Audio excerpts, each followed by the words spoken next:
ಅಕಸ್ಮಾತ್ ನಿಮ್ಮ ಗಟ್ ಆರೋಗ್ಯ ಸರಿಯಾಗಿಲ್ಲ ಅಂತಂದ್ರೆ ಈ 5 ಸಿಂಪ್ಟಮ್ಸ್ಗಳು ನಿಮ್ಗೆ ಕಾಣಿಸ್ತಾ ಇರುತ್ತೆ. ಮೊದಲನೇದು, ಯಾಕೋ ಕನ್ಫ್ಯೂಷನ್ ಆಗ್ತಾ ಇದೆ, ಮರ್ತೋಗ್ತಾ ಇದೀನಲ್ಲ ಅಂತ ಫೀಲ್ ಆಗುತ್ತೆ.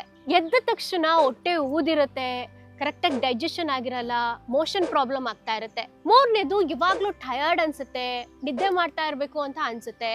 ನಾಲ್ಕನೇದು, ರೀಸನ್ನೇ ಇರಲ್ಲ ಆದ್ರೂ ಕೂಡ ಕೋಪ ಬರ್ತಾ ಇರುತ್ತೆ, ಒಂದ್ ರೀತಿ ಇರಿಟೇಷನ್ ಆಗ್ತಾ ಇರುತ್ತೆ. ನೆಕ್ಸ್ಟ್, ನೀವು ನೀವಾಗಿರಲ್ಲ, ಎಲ್ಲೋ ಕಳ್ದೋಗಿದ್ದೀನಲ್ಲ ಅಂತ ನಿಮ್ಗೆ ಅನ್ಸುತ್ತೆ. ಯಾಕೆ ಅಂತಂದ್ರೆ ಈ ಗಟ್ಗೂ ಮತ್ತೆ ಮೈಂಡ್ಗೂ ಕನೆಕ್ಷನ್ ಇರುತ್ತೆ. ಇಲ್ಲಿ ಸರಿಯಾಗಿಲ್ಲ ಅಂದ್ರೆ ಇಲ್ಲಿ ಎಫೆಕ್ಟ್ ಹೊಡಿಯುತ್ತೆ, ಇಲ್ಲಿ ಕರೆಕ್ಟ್ ಇಲ್ಲ ಅಂದ್ರೆ ಇಲ್ಲೂ ಕೂಡ ಎಫೆಕ್ಟ್ ಆಗುತ್ತೆ. ಮತ್ತೆ ಗಟ್ ಹೆಲ್ತ್ ನ ಯಾವ ರೀತಿ ಕಾಪಾಡ್ಕೊಳ್ಬಹುದು ಅಂತ ಕೇಳಿದ್ರೆ, ಕರೆಕ್ಟ್ ಆಗಿ 7 ರಿಂದ 8 ಗಂಟೆ ನಿದ್ದೆ ಮಾಡಿ, ಪ್ರತಿನಿತ್ಯ ಒಂದು ಫಿಸಿಕಲ್ ಆಕ್ಟಿವಿಟಿ ಇಟ್ಕೊಳ್ಳಿ, ಬ್ರೀತಿಂಗ್ ಎಕ್ಸರ್ಸೈಸ್ಗಳನ್ನ ಮಾಡಿ, ಮೈಂಡ್ ಕಾಮ್ ಆಗುತ್ತೆ. ಒಂದ್ 8 ಗ್ಲಾಸ್ ಆದ್ರೂ ಮಿನಿಮಮ್ ನೀರ್ ಕುಡೀರಿ, ಡೈಜೆಷನ್ ಚೆನ್ನಾಗಾಗುತ್ತೆ.